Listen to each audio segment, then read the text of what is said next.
नमस्कार, बाखबर में आपका स्वागत है। मैं हूं राघवेंद्र सिंह।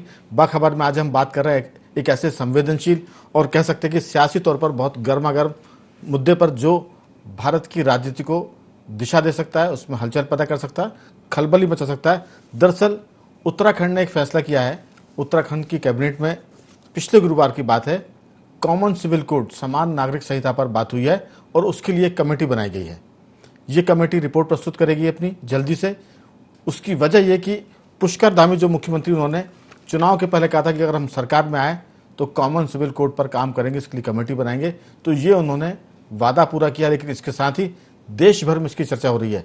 अगर इसकी अगली पायदान की बात करें तो उत्तर प्रदेश में सरकार में आने के बाद मुख्यमंत्री योगी आदित्यनाथ ने एक फैसला किया।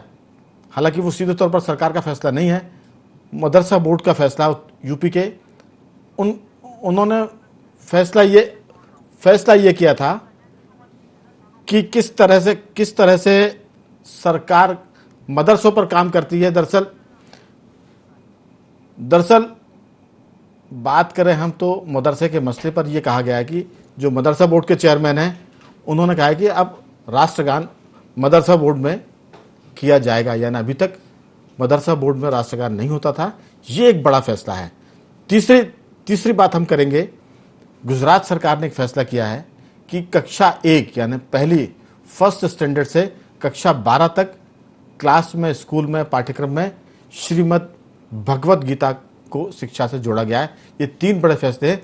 आज मध्य प्रदेश में इसलिए इस पर चर्चा हो रही क्योंकि भाजपा के राज्यसभा सदस्य अजय प्रताप सिंह ने मुख्यमंत्री शिवराज सिंह चौहान को एक चिट्ठी लिखी है और उन्होंने आग्रह किया कि उत्तराखंड की तर्ज पर मध्य प्रदेश सरकार को भी कॉमन सिविल कोड यानी समान नागरिक संहिता के लिए एक कमेटी बनाना चाहिए, ताकि देश समान नागरिकता की तरफ बढ़ सके, कॉमन सिविल कोड की तरफ बढ़ सके। कह सकते हैं कि भाजपा एक ऐसी तैयारी कर रही है जिसमें किसी मुद्दे को राज्यों से शुरू करके केंद्र सरकार के पास भेजा जाए, ताकि ये कहा जा सके कि देश कॉमन सिविल कोड के पक्ष में है और केंद्र सरकार उसी पर काम कर रही है। इसमें एक मैं छोटी सी चीज़ और जोड़ूंगा कि जब दूसरी बार नरेंद्र मोदी सरकार में आए, तब उन्होंने सरकार में आते से 3 तलाक पर काम किया और उसके तुरंत बाद धारा 370 जो कश्मीर को भारत से एक तरह से अलग दर्जा देती थी, उसे खत्म किया।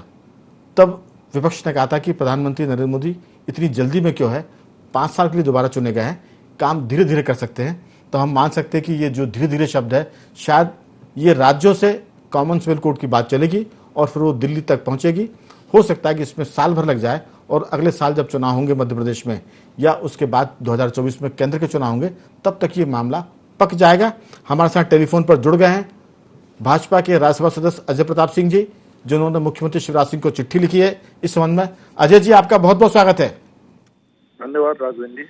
हमारे साथ स्टूडियो में 2 हमारे वरिष्ठ मेहमान हैं। मध्य प्रदेश के वरिष्ठ पत्रकारों में शामिल रमेश शर्मा जी और हमारे वरिष्ठ पत्रकार साथी, युवा भी हैं, वरिष्ठ भी हैं, संदीप पौराणिक जी। आप तीनों का बहुत बहुत स्वागत है। अजय जी, चर्चा की शुरुआत आपसे इसलिए करना चाहता हूं क्योंकि चिट्ठी आपने लिखी है, सरकार भी आपकी मध्य प्रदेश में, मुख्यमंत्री शिवराज सिंह से आपके बहुत अच्छे संबंध है, आप उनके बड़े करीबी भी हैं। उसके साथ साथ केंद्र में जो मंत्री हैं नरेंद्र सिंह तोमर, उनके भी आप बहुत करीबी, यानी पूरी भाजपा के आप बड़े लाडले हैं। आपकी जो चिट्ठी वो ये संकेत भी देती है कि हाईकमान का भी इसमें एक तरह से मौन समर्थन है। इस चिट्ठी को लिखने पर आपकी क्या राय है और क्या मंशा, दोनों चीजों को आप साफ तौर पर बताएं हमारे दर्शकों के लिए।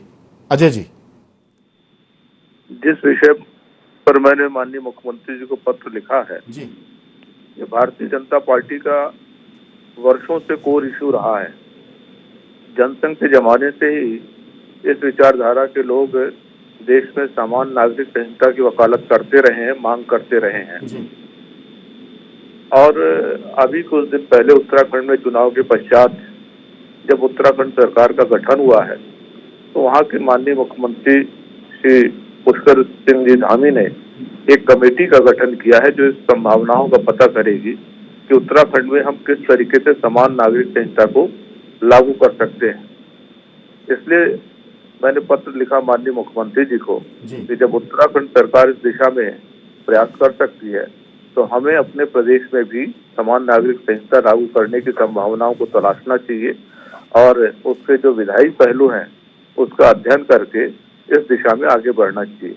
ये मेरी चिट्ठी का मूल उद्देश्य था। जी नहीं, दरअसल उत्तराखंड के बाद ये क्रम है, सिलसिला है। उत्तराखंड में कॉमन सिविल कोड पर कमेटी बनती है। उत्तर प्रदेश के मदरसा बोर्ड ये फैसला करता है कि अब मदरसों में राष्ट्रगान होगा। इसी दरमियान गुजरात में ये फैसला होता है कि कक्षा 1 से कक्षा 12 तक श्रीमद् भगवत गीता को पढ़ाया जाएगा। और उसके बाद आपकी ये चिट्ठी, ये भाजपा की कोई रणनीतिक हिस्सा है या ये सिर्फ अपने आप ही हो रहा है? क्या कहेंगे इसको आप? नहीं, इसको किसी रणनीति के तहत नहीं देखा जाना चाहिए जी। देश में एक वातावरण है और उस वातावरण के तहत देश के अंदर जो पहले तुष्टीकरण का भावना थी, अब लोग समझने लगे हैं और इसके कारण ये तुष्टीकरण को जो भाव है, इसको छोड़ने का विचार सभी के मन में है। और क्रमशः जैसे जैसे राष्ट्रवाद प्रबल होता जा रहा है, वहाँ की सरकारों ने इस दिशा में कदम उठाना शुरू किया है। अभी आपके सामने कर्नाटक में हिजाब का भी मामला सामने आया था, तो किस तरीके से एक छोटी सी बात का वतंगड़ बना दिया गया और उसको अपने धार्मिक अधिकारों से निरर्थक जोड़ने का प्रयास किया गया। संगतियां हैं जिससे प्रेरित होकर एक देश में वातावरण बना है कि अगर हम भारतवासी हैं तो भारत का एक कानून होना चाहिए जो सभी नागरिकों को न्याय देने में सक्षम हो, सभी नागरिकों का संरक्षण करने में सक्षम हो। इस लिहाज से इस दिशा में विचार शुरू हुआ और जो राज्यों के अधिकार क्षेत्र में है, राज्यों ने काम करना शुरू किया है। जो केंद्र के अधिकार क्षेत्र में, उस दिशा में केंद्र भी आगे बढ़ रहा है। बिल्कुल। अजय जी, आपकी चिट्ठी लिखने के बाद क्या मुख्यमंत्री शिवराज सिंह से कोई बातचीत हुई है? नहीं, अभी मेरी प्रत्यक्ष रूप से कोई बातचीत नहीं हुई है। अच्छा, आप हमारे साथ चर्चा में बने रहिए। अगले दौर की बातचीत में एक सवाल मेरा ये भी रहेगा कि केंद्र सरकार से संकेत मिले हैं कि वो जिन जिन राज्यों में हिंदुओं की संख्या कम है, वो अल्पसंख्यक के तौर पर वहाँ रह रहे हैं, वहाँ भी हिंदुओं को अल्पसंख्यक का दर्जा मिले, इस पर भी बातचीत हो रही है। उसमें जम्मू कश्मीर भी आता है, केरल जैसा राज्य भी आता है और उसके अलावा पूर्वोत्तर के राज्य भी आते हैं जहाँ हिंदुओं की संख्या कम है, ईसाई ज़्यादा है, या बाकी राज्यों में अल्पसंख्यक, यानी जो देश में अल्पसंख्यक है लेकिन जम्मू कश्मीर में मुस्लिम बहुसंख्यक है, केरल में संख्या ज़्यादा है। इस पर मैं आपसे सवाल करूंगा। हमारे साथ रमेश शर्मा जी भी हैं और हमारे साथी संदीप पौराणिक जी भी है। संदीप जी, हालांकि समान नागरिक संहिता या कॉमन सिविल कोड ये केंद्र का विषय है, लेकिन राज्यों की तरफ से जब कोई चीज़ जाती है तब केंद्र उस पर विचार कर सकता है। मैं जरा सी एक चीज़ को कोट करूंगा कि केंद्र के मंत्री किरण रिजिजू, इन्होंने संसद एक सांसद को पत्र लिखकर बताया था कि कॉमन सिविल कोड बहुत संवेदनशील और इससे कई समुदायों की भावनाएं जुड़ी हुई है। पर्सनल लॉ जैसे प्रावधान भी का भी गहन अध्ययन करने की बात सरकार ने की है और इसकी जांच और इस पर एक तरह से चर्चा करने के लिए 21वें विधि आयोग को सरकार ने एक प्रस्ताव भेजा था। हालांकि उस प्रस्ताव का समय निकल गया। 21वें विधि आयोग की समयावधि 31 अगस्त 2018 को समाप्त हो गई है। उम्मीद करते हैं कि जिस ढंग से सब कुछ चल रहा है, शायद इसमें कोई नया प्रावधान हो या कोई नया प्रस्ताव जाए। आपकी राय कि जो सारा मामला है, कहीं ना कहीं देश में कॉमन सिविल कोड की बात, जैसा अजय प्रताप जी करते कि देश की भावना है, अब ये भावना कहाँ तक जाएगी, इसका कितना पॉलिटिकल इस्तेमाल किया जाएगा, कितना सामाजिक इस्तेमाल होगा, आपकी राय? देखिए राघवेंद्र जी, अगर हम इस कानून की अगर हम बात करते हैं तो ये बात बिल्कुल सही है कि हमारे यहाँ धर्म के आधार पर कानून चल रहे हैं और कोर्ट पर एक बड़ा दबाव होता है, एक पक्ष ये है। जहां तक आपने बात कही राज्यों से लेके, अगर ये फैसला केंद्र लेता, मान लीजिए, तो पूरे देश के अलग अलग हिस्सों में दूसरे दलों की सरकारें हैं तो मामला तूल पकड़ता। ये कहीं ना कहीं एक सियासी तौर पर, मुझे जो लगता है व्यक्तिगत तौर पर, कि ये सियासी तैयारी है। जैसा अजय प्रताप सिंह जी ने कहा, एक माहौल है देश में। ये बात बिल्कुल सही है कि आज सरकारें बीजेपी की सबसे ज्यादा हैं।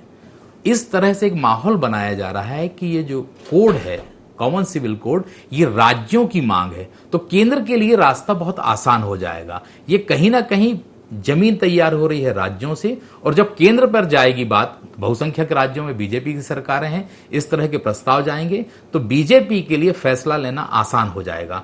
ये बात बिल्कुल सही है जो आपने अल्पसंख्यक और बहुसंख्यक वाली बात कही। देश में एक वर्ग अल्पसंख्यक हो सकता है, लेकिन केरल में हिंदू अल्पसंख्यक हैं। अगर उन्हें वो अधिकार मिलता है तो कहीं ना कहीं ये सरकार का एक सकारात्मक पक्ष है, क्योंकि जब यहां अल्पसंख्यकों को रियायतें दी जाती हैं तो जिन राज्यों में हिंदू अल्पसंख्यक हैं, दीगर लोग अल्पसंख्यक हैं, उन्हें सुविधा दी जानी चाहिए।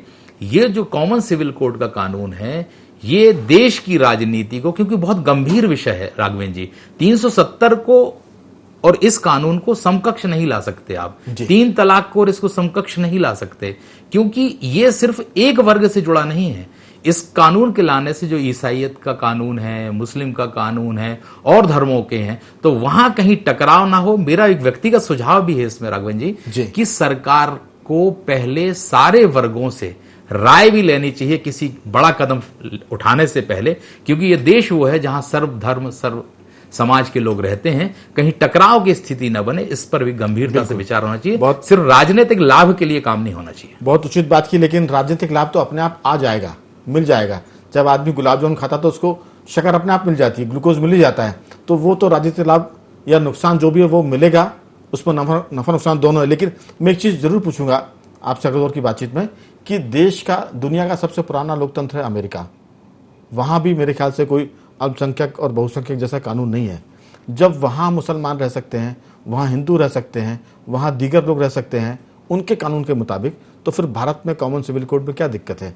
ये मुझे लगता है कि इस पर भी लोग बातचीत करेंगे, क्योंकि कमेटी बनने का मतलब ये कि इस पर चर्चा हो जाए, जो विधि विशेषज्ञ वो जुड़ेंगे, धर्मावलंबी जुड़ेंगे, वो सब लोग जुड़ेंगे। मुझे लगता है कि इसमें कोई मेरे ख्याल से पैच ऐसा नहीं है जो छूट जाएगा। रमेश शर्मा जी, आपको क्या लगता है कि क्या देश में ये चीजें इतनी आसानी से लागू हो सकती है? आपकी राय। देखिए, मोटे तौर पर राघवन जी, सबसे पहले तो ये पिछले 70 वर्षों से एक विशेष प्रकार का वातावरण बनाया जा रहा है देश में। मुझे आप ये बताइए, हम संवैधानिक तरीके से सेकुलर देश हैं। जब सेकुलर देश हैं तो धर्म के आधार पर या जाति के आधार पर किसी को प्राथमिकता और किसी को पिछली सीट पर खड़ा करने का कानून क्यों होना चाहिए? अगर हम सेकुलर देश हैं, निश्चित रूप से धर्म स्वतंत्र है, प्रत्येक व्यक्ति को अपना धर्म मानने का अधिकार तो है, लेकिन राष्ट्र के संदर्भों में अगर आप देखेंगे तो वहां पर समान नागरिक आचार संहिता होना ही चाहिए। एक बात हुई। दूसरी बात, जहां तक अल्पसंख्यक की आपने बात कही, मुझे कई बार इस बात पर हैरत होती है। पिछले आप 1000-1200 वर्षों का इतिहास देख लें, 1000 वर्ष से हिंदू शोषित रहा है, पीड़ित रहा है, दमन हुआ है, उस पर जजिया लगा है, कितने प्रकार के अत्याचार हुए।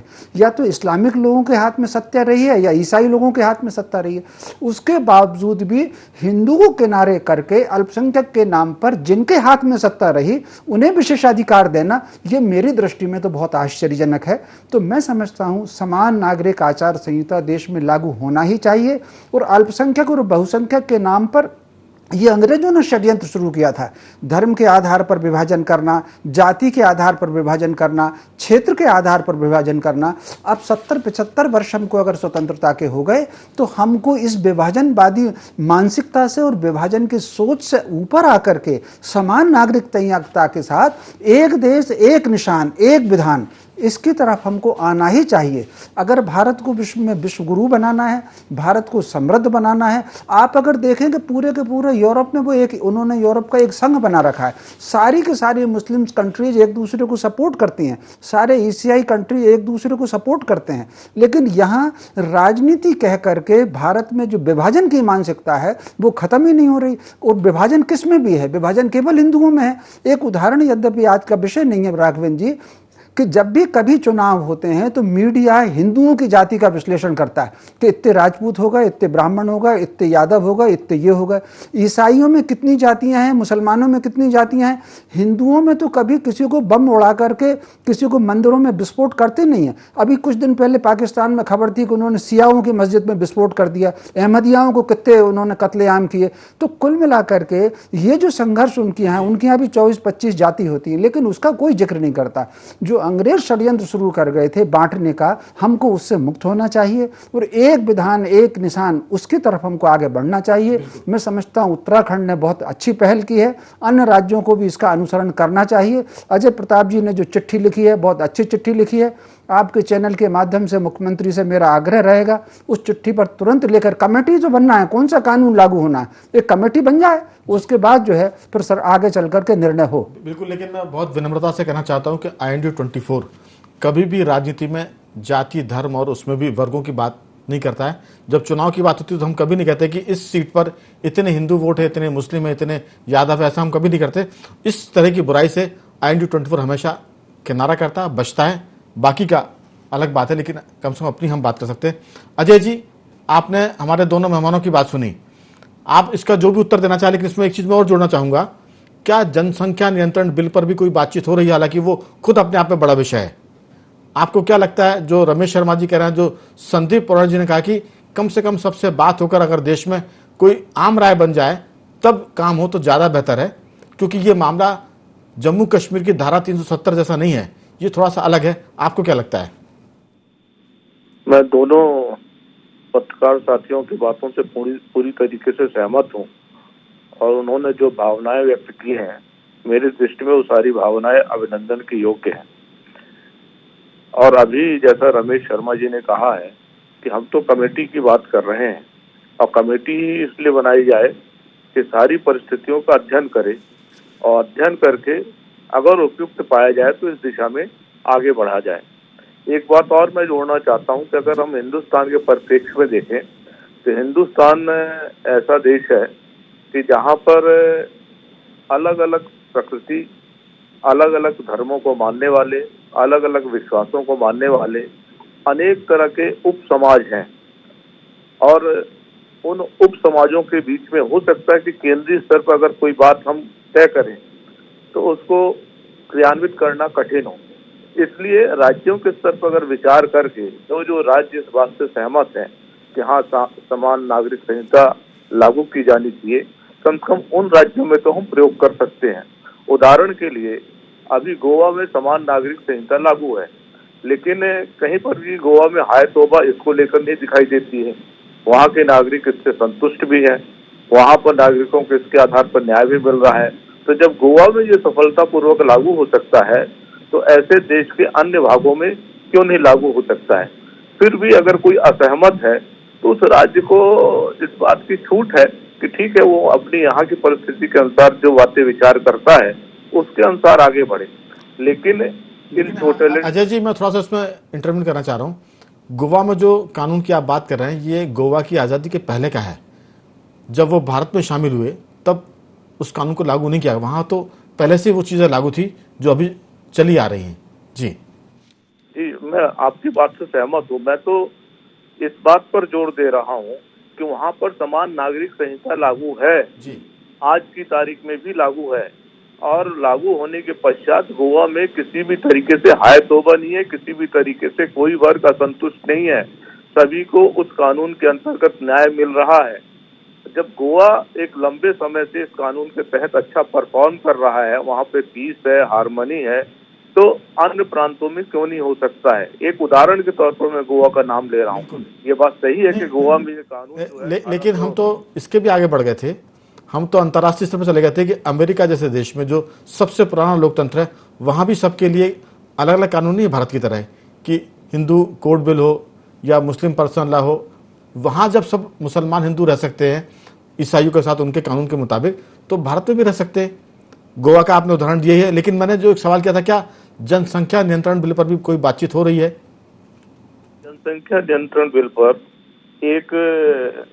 एकदम से जनसंख्या नियंत्रण बिल तो नहीं कहना चाहिए, लेकिन जनसंख्या हम सबकी चिंता का विषय है, और जनसंख्या के कारण भारत के संसाधनों पर भारी बोझ है। भारत के सभी संसाधन दबाव में है, और आने वाले दिनों में हमारे संसाधन तो बढ़ नहीं रहे लेकिन जनसंख्या बढ़ रही है। इसलिए सभी लोग इस दिशा में चिंता कर रहे हैं। अभी एक प्राइवेट मेंबर बिल जरूर आया था राज्यसभा में, और उस पर अभी डिस्कशन जारी है, क्योंकि प्राइवेट मेंबर बिल शुक्रवार को आता है, कभी डिस्कशन पूरा नहीं हुआ है। डिस्कशन पूरा हो जाए तो इस बिल के संदर्भ में सारे पहलुओं का एक तरीके से फौरी तौर पर अध्ययन हो जाता है, और उसके बाद सरकार को भी एक दिशा मिलेगी कि इस दिशा में हमको क्या कानून बनाना चाहिए अथवा किस तरीके से कदम उठाने चाहिए। मैं लौटूंगा आपके पास।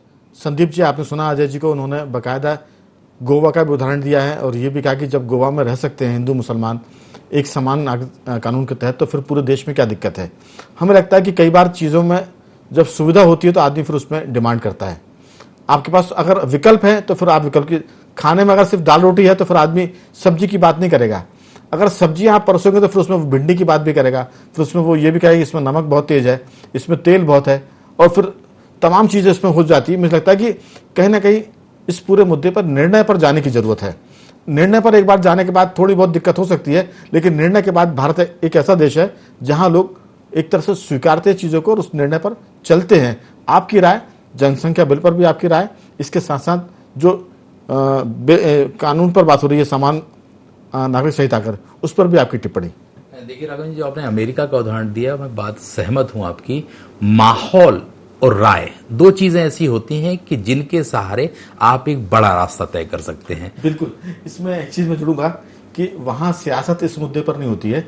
हमारे यहाँ सियासत का लेवल इतना है कि हमको जाति पर ही सियासत करनी है। जब इसमें राजनीति आ जाएगी तो दिक्कत हो जाएगी, हमें लगता है, और राजनीति जरूर इसमें आएगी जी। राजनीतिक दल है तो राजनीति होगी। गोवा को आप कह सकते हैं कि गोवा में आजादी के पहले, जैसे आपने बताया, वो कानून चला आ रहा था जी।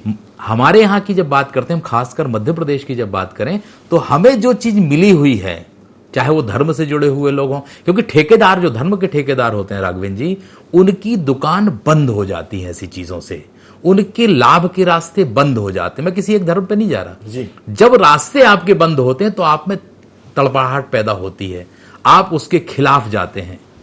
यही इस कानून को लेके मेरा ही मानना है कि सबसे पहले सहमति और एक माहौल, जैसा अजय जी ने कहा, मैं बात से सहमत हूं कि लोग इस कानून के पक्ष में हैं, बड़े वर्ग में, जो ये चाहते हैं कि एक समान कानून हो।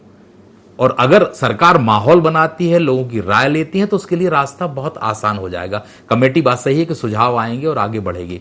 आपने जनसंख्या नियंत्रण की बात कही राघवेंद्र जी, मुझे ऐसा लगता है कि ये जो अभी कानून या संशोधन चल रहे हैं, चाहे 370 हटाई गई हो, 3 तलाक वाला मामला हो, अब समान संहिता वाला हो, सीए वाला जी, उसके आगे की श्रेणी है ये, क्योंकि सरकारें भी ये चीजें तौलती हैं, समझती हैं। जैसे हम बचपन में देखते हैं ना कि पेड़ पे लगे हुए आम को जाके हम देखते हैं कभी पका है कि कच्चा है, तो सरकारें भी थोड़ा सा इसी तरह से चलती हैं कि बड़ा कानून जो बहुत बड़ा संवेदनशील है, जनसंख्या वाला, तो पहले वो कानून जिनसे आक्रोश पैदा हो सकता है, उन्हें भांपते हुए, उनके फैसले लेते हुए, आम सहमति बनाते हुए ही आगे बढ़ेगी जनसंख्या नियंत्रण वाले मामले, मुझे ऐसा लगता है। जैसे जनसंख्या नियंत्रण के मसले पर 2 से ज्यादा बच्चों को कई राज्यों में चुनाव लड़ने से रोक दिया है कि कम से कम वो स्थानीय निकायों के चुनाव नहीं लड़ पाएंगे।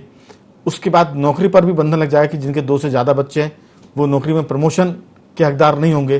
तो मुझे लगता है कि ये धीरे धीरे एक तरह से प्रतिबंधों को या उस कानून को लागू करने की प्रक्रिया चल रही है। अब ये गति पकड़ती है या नहीं, ये देखना पड़ेगा। रमेश शर्मा जी, जो जनसंख्या नियंत्रण बिल की बात है, आपने कहा कि अभी हम कॉमन सिविल कोड के सिर्फ कमेटी बनाने की तो बात कर रहे हैं, कौन सा उसको लागू कर रहे हैं? तो कमेटी के बहाने कम से कम इस पर चर्चा होगी, गांव-गांव में, नुक्कड़ों में सेमिनार होंगे, सहमति बनेगी, इसमें कुछ ना कुछ निकल कर आएगा। तो आपकी बातचीत में जनसंख्या पर भी पॉइंट पे अगर आप कहेंगे तो और अच्छा रहेगा।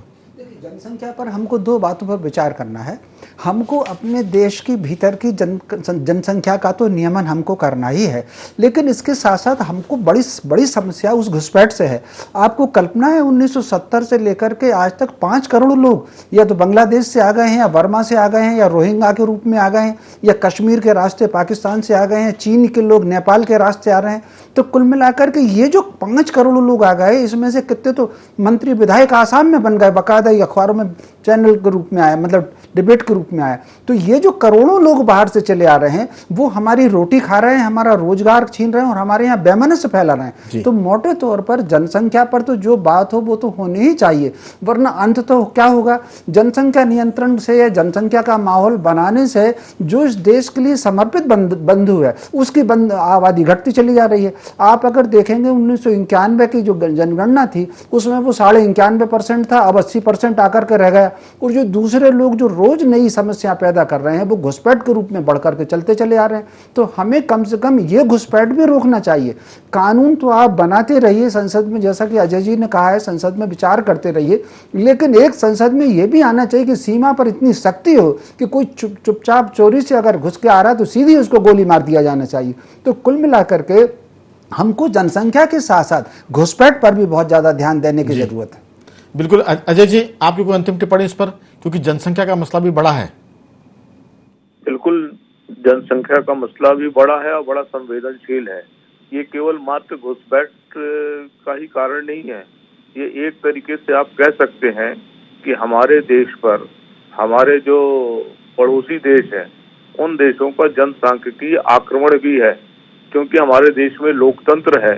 तो लोकतंत्र की कुछ अच्छाइयों के साथ एक ये कमजोरी भी है कि अंतोगत्वा वोट से डिसाइड होता है, और अगर डेमोग्राफिक चेंज आ जाता है तो पूरा वहाँ का समीकरण ही बदल जाता है, पूरे देश की राजनीति बदल जाती है, देश का सोशल स्ट्रक्चर बदल जाता है, देश के आर्थिक पहलू के जो ढांचे हैं वो चरमरा जाते हैं।